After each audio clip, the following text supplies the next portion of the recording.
ನಿನಗೆ ಭೇಟಿ ಮಾಡಿಸೋ ಸಲುವಾಗಿ ನಮ್ದು ಲೇಟ್ ಮಾಡೋಣ ಸರ್ ದೇವ್ರು ಯಾಕ್ರಿ ಸರ್ ದೇವ್ರು ಏನೋ ಒಂದು ಲೆಕ್ಕ ಇಟ್ಕೊಂಡು ಮಾಡ್ತಿರ್ತಾನ. ನನ್ನ ಒಟ್ಟು ಟೈಮ್ ಗೊತ್ತಾಗಿಲ್ಲ ನೋಡಿ ಇವತ್ತ.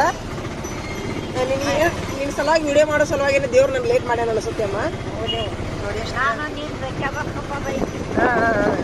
ಇಲ್ಲಿ ಅವ್ರು ಸಹಾಯ ಯಾರಾದ್ರೂ ಸಹಾಯ ಮಾಡಿದ್ರೆ ಮತ್ತೆ ನಿಲ್ಕಿದ್ರೆ ಹೆಚ್ಚಿಗೆ ನನಗೆ ಸಂತೋಷ ಆಕೈತಿ, ಭಾಳ ಖುಷಿ ಆಕೈತಿ ನನಗೆ.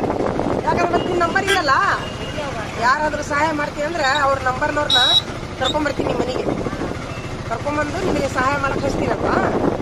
ಸಂಘ ಸಂಸ್ಥೆಯವರು ಅಲ್ಲೊಂದು ಇದೇ ಐತಮ್ಮ, ದಿಕ್ಕಿರ್ಲಾರ್ದೊಂದು ಆಶ್ರಮ ಐತೆ, ನೋಡಿರ್ತೀನಿ ನೀವು, ಇನ್ಕಮ್ದಾಗ ಐತೆ ಅದು. ಎಲ್ಲ ಅವರ ಕೊಡ್ತಾರ, ಊಟ ವಸತಿ ಗೊತ್ತೇನು ಬೇಡ ಇಲ್ವೇ, ಅವ್ರ ಇಟ್ಕೊಂಡ್ಬಿಡ್ತಾರ, ಎಲ್ಲ ಊಟ ಕೊಡ್ತಾರ, ಬಟ್ಟೆ ಕೊಡ್ತಾರ, ಇರಾಕ್ ಜಾಗ ಕೊಡ್ತಾರ, ಆರಾಮಿರ್ಬೋದು ನೀವು. ಆಶ್ರಮ ಅಂತಂತಾರ ಅದಕ್ಕೆ, ಆಶ್ರಮ.